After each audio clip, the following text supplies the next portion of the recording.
नमस्कार दोस्तों, स्वागत है आपका टीसी फैशन में। दोस्तों, इस वीडियो में हम आपको बताएंगे कि बहुत से लोगों के मन में ये क्वेश्चन आता है कि सिलाई सीखने के बाद हमको क्या करना चाहिए। मतलब देखिए, कभी भी आप काम सीखें तो काम जो है वो किस पर्पज़ के लिए आप सीख रहे हैं सिलाई का, इसका सबसे पहले इसके हिसाब से शुरुआत से ही आपको ठीक से चलना होगा, क्योंकि इसमें बहुत सारी कैटेगरी होती हैं। अब एग्जांपल के लिए, अगर आप मान लीजिए दुकान खोलने के लिए आप सीख रहे हैं जेंट्स की दुकान, तो जैसे कि उसमें पैंट शर्ट कुर्ता पैजामा और जो है जेंट्स का कोट पैंट है, बंडी वगैरह है, तो इसकी अगर मान लीजिए आगे चल के आपको दुकान खोलना है तो आपको ऐसी दुकान पे काम सीखना होगा जहाँ ये सारी चीज़ें बनती हों।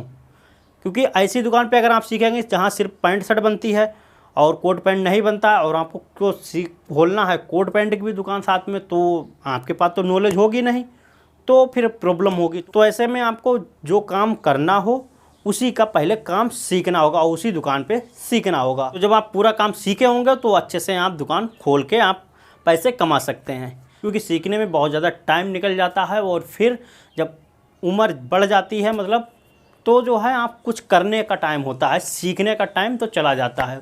तो इसलिए शुरुआत से ही आपको ध्यान रखना है। भाई, अगर आपको बुटीक खोलना हो, बुटीक के लिए हम सोचना है हमको बुटीक खोलना है तो हमको सिलाई सीख लेनी है, तो आपको सिलाई बुटीक के हिसाब से उसी दुकान पे आपको सीखना है। बेस्ट बुटीक की दुकान कौन सी है, वहाँ पर काम सीखना है।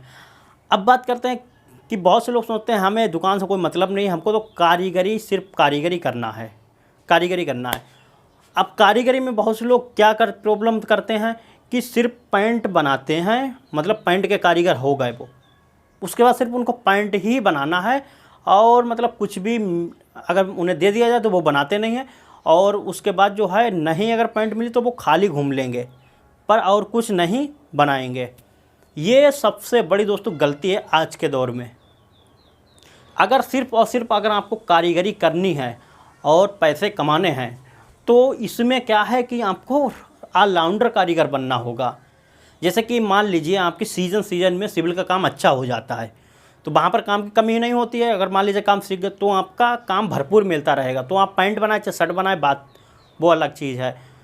लेकिन अगर उसका जैसे ही काम डाउन होता है उसके बाद क्या आप खाली घूमेंगे? खाली घूमेंगे तो फिर कोई फ़ायदा नहीं है, वो तो खाली घूमेंगे और जेब से चले जाएंगे खर्चा और पैसे। तो ऐसे में आपको जैसे ही अगर उसका काम डाउन होता है तो आपको सीजन के हिसाब से, अब मान लीजिए जैसे गर्मी है तो गर्मी में लोअर वगैरह हैं और जो है एक्सपोर्ट का काम ठीक होता है, अच्छा होता है, कॉटन के कपड़े अच्छे बनते हैं, तो आप वहाँ पर चले गए फैक्ट्री में, वहाँ पर करने लगे तो वहाँ पर आपका अच्छा खासा काम होगा, सिविल से आप बेस्ट रहेंगे वहाँ पर। और जब उसकी सीज़न चली जाएगी मतलब ठंड आ जाएगी तो आपको क्या करना है, जैकेट का काम पकड़ लेना है। जैकेट का काम 4-5 महीने आपका चलेगा रेगुलर, जितनी चाहे उतनी बनाओ। तो देखिए, कारीगरी करना है तो आपको रेगुलर बनना पड़ेगा, जो चीज़ आपको मिले वो आपको बनाना है, तभी आप सक्सेस हो पाएंगे। और फिर आपकी होली दिवाली ईद वगैरह आ जाए, फिर आप जो है अगर काम भरपूर हो तो आप जो है इधर भी बना सकते हैं, फिर उसके बाद दुकान पे भी आप कर सकते हैं। और बीच बीच में मान लीजिए आपका काम हल्का सा डाउन है और सिविल वाले ने किसी ने कह दिया कि हमारी चलिए एक पैंट डेली निकाल देना, मतलब जो है शाम को लिए जाना एक पैंट डेली और सुबह जल्दी उठ के आप उसको बना देना और दुकान पे पहुंचा देना, तो एक पैंट के लगभग आपको 100 रुपये कारीगरी तो मिल ही जाएगी। लगभग एक पैंट के 120 130 भी चल रही है, कहीं कहीं 100 चल रही है एरिया के हिसाब से, तो आपको वहाँ पर 100 रुपये तो अच्छे खासे मत सुबह सुबह ही आपके पैदा हो गए, है ना। और उसके बाद बाकी आप कारखाने में अगर मान लीजिए वहाँ पर दुकान पे काम नहीं है सिविल में इतना ज़्यादा, एक पैंट उन्हें सिर्फ दे दी, बाकी अपने वो खुद ही बना रहे, और उसके बाद आप क्या करेंगे, कारखाने गए, आपने 400-500 रुपये के वहाँ काम करा, तो जो है आपका अच्छा खासा काम हो जाएगा। अगर आपको सिर्फ कारीगरी करना है, लेकिन एक चीज़ का ध्यान रखना है, कारीगर बनना है तो फास्ट कारीगर बनना पड़ेगा। स्लो कारीगर के आजकल के दौर में कोई वैल्यू नहीं है, इसका ध्यान रखना, कोई भी वैल्यू नहीं है। फास्ट काम करने वाले की वैल्यू हर जगह होती है, आप जाएंगे तुरंत ही आपको मशीन मिलेगी कि ये बंदा फास्ट है। 2 कारीगरों का या फिर 1.5 कारीगर का काम खुद अकेले करके देता है या 2 कारीगरों का, तो आपको पहले काम मिलेगा, सबसे ज़्यादा काम मिलेगा, और जो है पैसे अगर आपको चाहिए होंगे तो तुरंत पैसे भी मिलेंगे जल्दी, क्योंकि उसको डर रहेगा कि बंदा कहीं ऐसा ना हो फास्ट कारीगर अच्छा कारीगर है हमको कमा के दे रहा है और कहीं छोड़ के चला गया दूसरी जगह तो हमारा नुकसान हो जाएगा। तो वो पैसे अगर मान लीजिए आपको अर्जेंट में पैसे चाहिए तो तुरंत ही वो कारखाने में निकाल के दे देंगे बीच में पेमेंट से पहले ही, अगर आपको ज़रूरत होगी तो।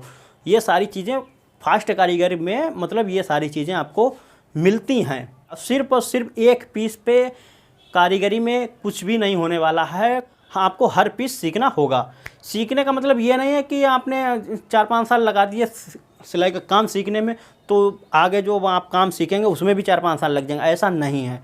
आप जाएंगे, आप काम तो सीख गए पूरा, लेकिन वो पीस सीखना है सिर्फ। देखिए, काम सीखने में पूरा और पीस सीखने में बहुत अंतर होता है। जैसे कि काम सीखना है तो आपको शुरुआत से लेके आखिर तक मशीन चलाना है, और ये सारी चीज़ें हैं, प्रेस वगैरह कैसे लगाना, कैसे कपड़े में सीधी सिलाई लगाई जाती है, कॉलर क्या होता है, आर्मोर क्या होते हैं, मुड्डे क्या होते हैं, कफ क्या होते हैं, पॉकेट क्या होते हैं, कट पॉकेट क्या, सारी जानकारी आपको चाहिए होती है उसमें, हर चीज़। उसमें बहुत टाइम लगता है कटिंग वगैरह सीखने में।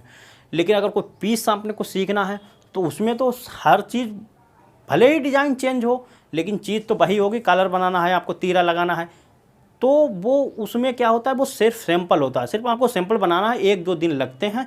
1 दिन में आपका सैंपल बन जाएगा, उसके बाद आप काम करने लगें।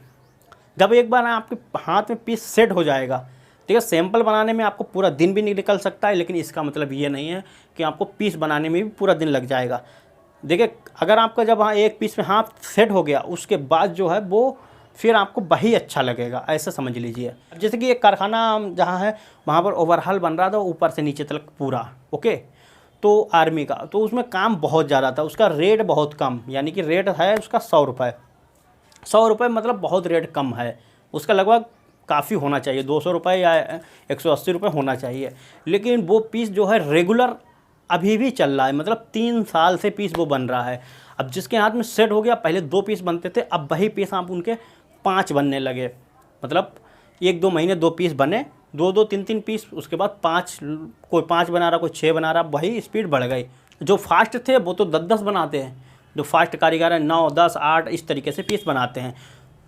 तो कहने का मतलब फास्ट काम आपको सीखना होगा। अगर आप कारीगर हैं तो फास्ट काम करना ज़रूरी है, और ये ट्रिक होती है। अगर वो फास्ट काम वाला वीडियो नहीं देखा है तो ऊपर आई बटन में और एंड स्क्रीन में मिल जाएगा, उसमें हमने कुछ टिप्स और ट्रिक्स बताई हैं, जिससे जो है आप फास्ट काम करने में आपको बहुत ज़्यादा हेल्प मिलेगी। अब बात करते हैं कि सबसे ज़्यादा आपकी मतलब अगर कोई काम करना हो आपको सिलाई में, सबसे ज़्यादा किस में मतलब रुपया आप कमा सकते हैं।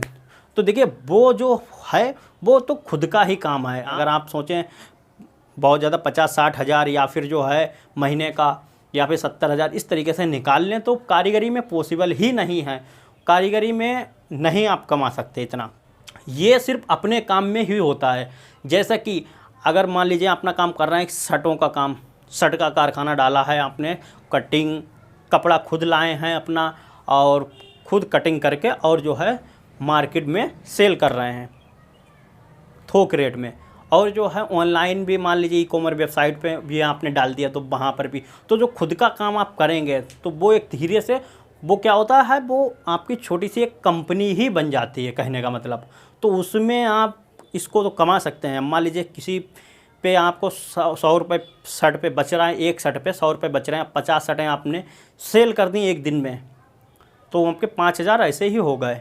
और 100 शर्टें सेल कर दी तो 10। लेकिन इसमें काफ़ी खर्चा होता है, मास्टर लगाना पड़ते हैं, कारीगर चाहिए, तो ये सारी चीज़ें होती हैं। तो कहने का मतलब ये काम तो अलग होता है, और कारीगरी का काम वो लेबरी में आता है। ये जो काम है, ये जो होता है वो कंपनी के हिसाब से आता है काम, तो अलग अलग होता है इनमें कैटेगरी। अब बात करते हैं क्या कारखाना खोल लें बाहर और दूसरे का मतलब दूसरी कंपनी के से किसी काम ले आएँ और बनवाएँ, तो क्या उसमें बचेगा ज़्यादा या नहीं बचेगा, तो वो भी मैं आपको बता देता हूँ। तो देखिए, उसमें 50-50 के चांस रहते हैं। अगर आपको कोई ऐसी मतलब आपने कारखाना खोला, 15 मशीनें लगा ली एग्जाम्पल के लिए, और आपको कोई ऐसी कंपनी मिल गई जो माल देती है और टाइम पे पेमेंट देती है, और जो कपड़ा वगैरह बनाने के लिए बाहर आपको दे रही है, और आपके 15 लगभग कारीगर चल रहे हैं, और आप 40 रुपये रेट का कोई पीस बनवा रहे हैं, 40 रुपये रेट कंपनी ने बताया इसका है, और वो आप कारीगरों को दे रहे हैं, तो आपको 50% अलग से कमीशन मिलती है, 50 से 60%। तो उसमें क्या होता है कि मान लीजिए जितना भी कारीगर कमाएगा दिन भर में, अगर मान लीजिए कारीगर ने 400 रुपये काम करा तो 200 रुपये आपको कारीगर कमा के देगा, और 15 कारीगर हैं तो आप समझ लीजिए किस हिसाब से आप कमा सकते हैं। अगर आपको काम नहीं मिला तो आपका कारखाना लॉस में चला जाएगा, और आपको मान लीजिए काम मिला लेकिन उसमें मार्जिन बिल्कुल भी नहीं है कि एक पीस पे आपको 5 रुपये बच रहा है या 7 रुपये बच रहा है, तो मार्जिन बिल्कुल भी नहीं है। और कारीगर कम बैठे हैं आपके यहाँ, 2-4 कारीगर हैं सिर्फ, तो आपका कारखाना लॉस में चला जाएगा। और काम नहीं मिल रहा है तो बिल्कुल लॉस में चला जाएगा, और काम मिल रहा है तो फिर समझ लीजिए आपके लिए बहुत ही अच्छा है। तो इसमें जो 50-50 के चांस होते हैं, तो अगर जिसका हिसाब किताब बना होता है अच्छे से, मान लीजिए कोई कंपनी का माल आपने बनाया, समझ में आ गया, उसको अच्छा लगा, तो वो और आपसे बनवाती रहती है। अगर आपने माल ख़राब कर दिया तो फिर आपको कंपनी दोबारा से बिल्कुल भी माल नहीं देगी बनवाने के लिए, क्योंकि अपना कपड़ा कोई भी ख़राब नहीं करवाएगा। तो जिस फील्ड में जाना है तो पहले से ही सोच के आपको जाना है, हमको ये काम करना है और पूरी लगन और मेहनत के साथ करना है, तो इससे जो है आप कभी फेल नहीं होंगे। और सिर्फ अगर मान लीजिए कारीगरी बहुत से लोग करते हैं, तो वो क्या हमने देखा है कि सिर्फ एक पीस को ही पकड़ के बैठते हैं। पैंट अगर पकड़ ली उन्होंने, या फिर किसी ने शर्ट का कारीगर है तो शर्ट पकड़ ली, वो कुछ भी दोबारा छुएगा ही नहीं। वो तो शर्ट का कारीगर है, उसे पैंट अगर दे दो तो वो बनाएगा नहीं, ब्लाउज दे दो वो बनाएगा नहीं। अगर उससे कहा हो कि वहाँ पर चलिए कारखाना है, वहाँ पर देख लीजिए काम अच्छा है, वहाँ पर काम बढ़िया हो रहा है, वो जाएगा नहीं। वो खाली घूम लेगा, काम नप जाएगा, तब फिर दोबारा से वहीं काम करेगा, पैंट एंट बनाएगा या फिर शर्ट बनाएगा, लेकिन वो दोबारा वो मतलब जाएगा नहीं। इससे जो है इससे कुछ हासिल नहीं होने वाला है। ये तो धक्कों में काम है, मतलब धक्कों में बस चल रहा है, ऐसे समझ लीजिए। तो आपको थोड़ा सा दिमाग लगाना है आज के दौर में, किस तरीके से हमको क्या करना चाहिए। इससे जो है आप परेशान नहीं होंगे, थोड़ा सा दिमाग लगा के मेहनत करेंगे तो आप परेशान नहीं होंगे। तो उम्मीद करता हूँ दोस्तों ये वीडियो आपको अच्छा लगा होगा, और ऐसे ही वीडियो अगर आपको चाहिए तो चैनल को जरूर सब्सक्राइब कर लें, साथ ही बेल आइकन ऑल पे जरूर क्लिक कर लें। तो दोस्तों फिर मिलते हैं एक नए वीडियो के साथ, तब तक के लिए नमस्कार।